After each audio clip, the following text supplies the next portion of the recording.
कभी भी जोश में आकर होश नहीं खोना चाहिए।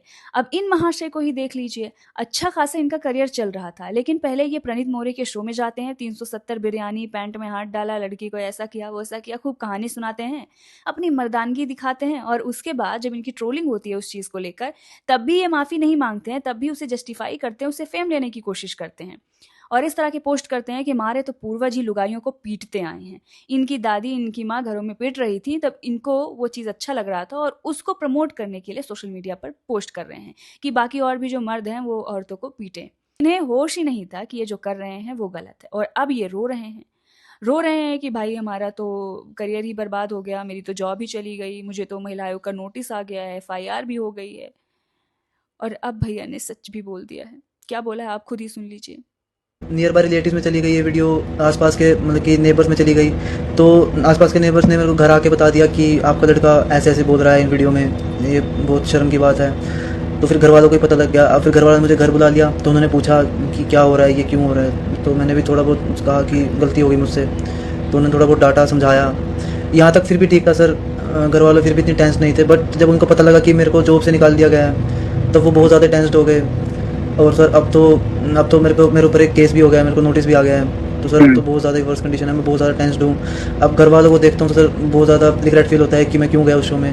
अब मैंने जो वहाँ पे स्टोरी बताई, अब सर उसमें जो जिस लड़की की बात कर रहा हूँ मैं, हाँ मैंने एक लड़की को डेट किया था ऐसे, मतलब कि हमारी अच्छी काफ़ी बात हुई, काफ़ी अच्छी बॉन्डिंग थी, काफ़ी हमने अच्छा काफ़ी टाइम स्पेंड किया। बट सर जो मैंने वहाँ पे बताया वो मतलब कि टोटली ट्रू नहीं था। मतलब कि वो एक इम्प्रोवाइज़ करके मैंने स्टोरी बताई थी वहाँ पर।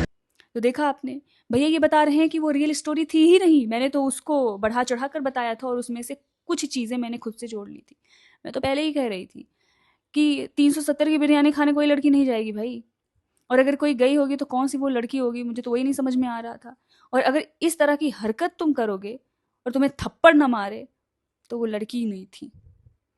तो कहानी झूठी थी, भैया ने फेम लेने की कोशिश में और झूठी मर्दानगी दिखाने की कोशिश में अपने ही पैर पर कुल्हाड़ी मार लिया है। और कुछ मर्द इनके लिए रो रहे हैं और कह रहे हैं कि बख्श देना चाहिए, मामले को ख़त्म करना चाहिए। वैसे मुझे भी लगता है इस मामले को ख़त्म कर देना चाहिए, क्योंकि उन्हें जितना उन्होंने गलत बोला था उसकी सज़ा उन्होंने पा ली है। और देश में बहुत सारे मुद्दे हैं, तो कहीं ऐसा ना हो कि उन मुद्दों को डाइवर्ट करने के चक्कर में ये जेल पहुंच जाए भैया। ये हैं सेजल पवार। सोशल मीडिया पर इनके बारे में कहानी ये बताई जा रही है कि इंडियन क्रिकेटर पृथ्वी शॉ को डेट कर रही थी, उसके साथ साथ ये दूसरे लड़के को भी डेट कर रही थी। बाद में इन्होंने क्रिकेटर को डिच कर दिया। उस दूसरे लड़के को डेट करने के साथ साथ ये तीसरे लड़के को भी डेट कर रही थी। बाद में उस दूसरे लड़के को डिच करके तीसरे लड़के को बॉयफ्रेंड बनाती है और उसे भी डिच कर देती हैं। पूरे सोशल मीडिया पर यही सारी कहानियां बताई जा रही हैं इनके किसी दोस्त के चैट को आधार बनाकर। अब ये कहानी कितनी सही है कितनी झूठी है मुझे नहीं पता, लेकिन बताया ये जा रहा है कि ये आपस में तीनों लड़के एक दूसरे को जानते थे। अब सोचिए कितने महान लड़के होंगे कि जब ये पता है कि उससे वो चीट कर रही है तो उसके बाद भी इसको गर्लफ्रेंड बना लेते हैं। अब चलिए कहानी यहीं खत्म नहीं होती, आगे बढ़ते हैं। ये प्रणीत मौर्य के शो में जाती है जहां पर ये डेड बॉडी के प्राइवेट पार्ट का मजाक बनाती है, जो लोग डोनेट कर देते हैं कि मेडिकल स्टूडेंट उस पर सीखेंगे तो आगे मानव कल्याण का काम करेंगे। पूरे सोशल मीडिया पर ये फेमस हो जाती है। इसके फॉलोअर्स बढ़ जाते हैं लगभग 2.5 लाख के करीब, जिसमें 90% से ज्यादा मेल होते हैं, लड़के होते हैं इसको फॉलो करने वाले। तब तक कुछ नहीं होता है, लेकिन वहीं दूसरी तरफ एक हिमांशु जागरा नाम का एक व्यक्ति आता है, बहुत ही घटिया 370 वाली बिरयानी की कहानी आपने सुनी होगी, वो सुनाता है। और उसके बाद पूरे सोशल मीडिया पर जब महिलाएं सवाल उठाती हैं और कुछ पुरुष भी उस पर एक्शन की मांग करते हैं, तो फिर उस पर एक्शन लिया जाता है, उसकी जॉब चली जाती है, उसे नोटिस दिया जाता है। और फिर पूरे सोशल मीडिया पर इस लड़की को भी बैन करने की मांग उठती है, इसका लाइसेंस रद्द करने की मांग उठती है, इसको जेल में डालने की मांग उठती है, सारी मांग उठ रही है। लेकिन मुझे समझ में नहीं आ रहा है कि इसकी क्लिप देखी किसने, लड़कों ने, इसे फॉलो किसने किया, लड़कों ने, और उसके बाद लड़के ही मांग कर रहे हैं कि ये फेमस हो गई है इसको जेल में डालो। फिर लड़के ही स्टोरी लगा रहे हैं कि लड़के ने कुछ बोला तो उसकी जॉब चली गई, उसे जेल में डालने की बात चल रही है, वहीं लड़की ने कुछ बोला तो उसको फॉलोअर्स मिल गए। पर ये फॉलोअर्स हैं कौन, ये लड़के ही तो हैं। मतलब हद हो गई है यार। फॉलो कर रहे हो, खुद ही फेमस कर रहे हो और खुद ही बोल रहे हो कि ये फेमस हो गई, ये लड़की है तो फेमस हो गई।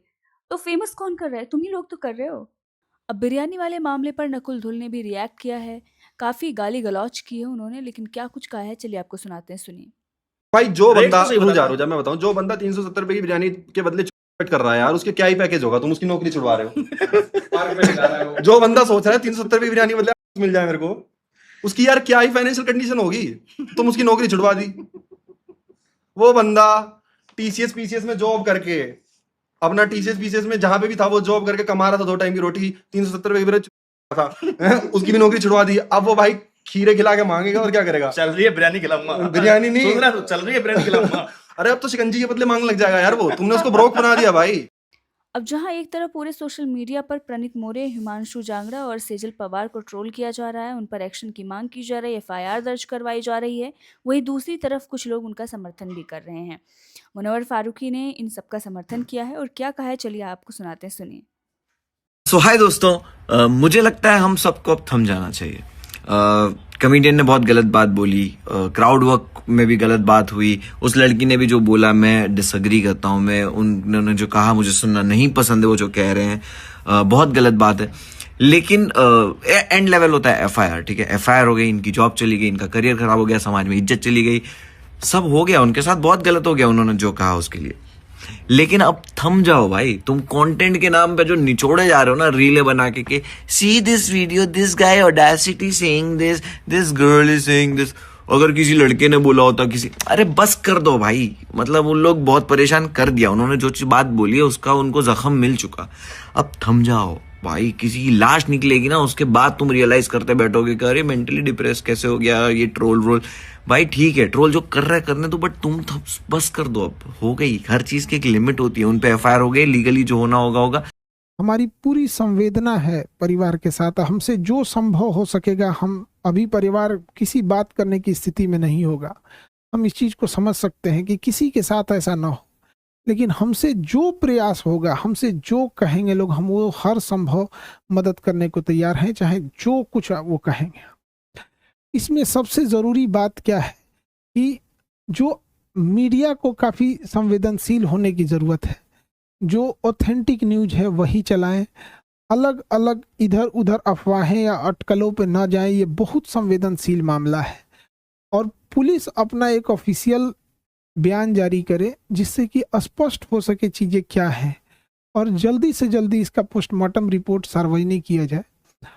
और सबसे ज़्यादा जो अजीब सा चीज लग रहा है, ये कोइंसिडेंस, ये कैसे कोई तीसरा इंसान इसमें इन्वॉल्व लग रहा है।